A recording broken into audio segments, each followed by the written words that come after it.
Welcome. In this session, we're going to create test data for our mortgage calculator. We will use this test data to make sure our logic is correct in C++ and Raptor mortgage calculators. I already set up the Excel spreadsheet and typed the following labels. In A4, I typed the sale price.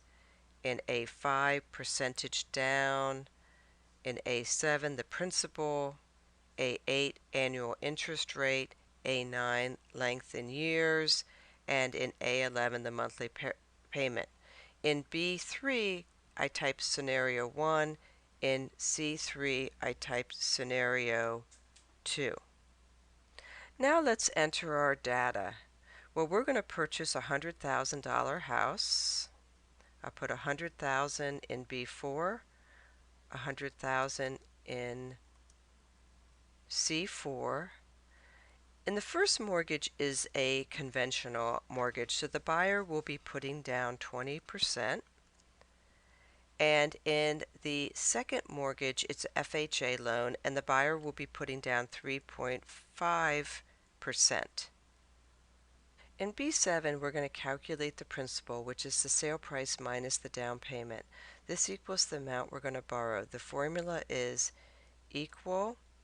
I click on the cell that has the sale price minus open parentheses sale price times the percentage down. I close my parentheses, I hit enter, and I'm going to copy that formula over to C7.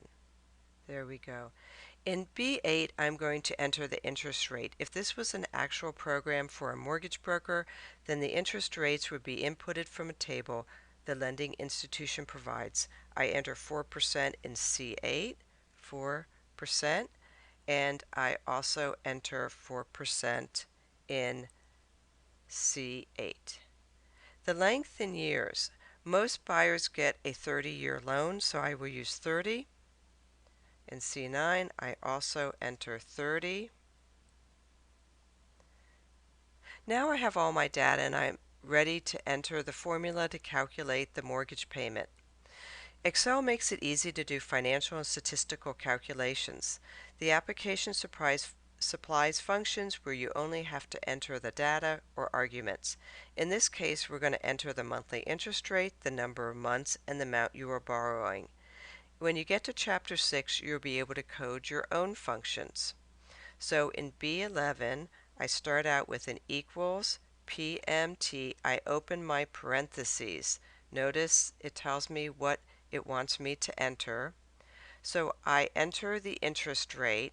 So I click on the interest rate, and I need to divide the annual interest rate by the number of months to get the monthly interest rate. So I divide by 12, hit comma. Now it's asking me for the periods.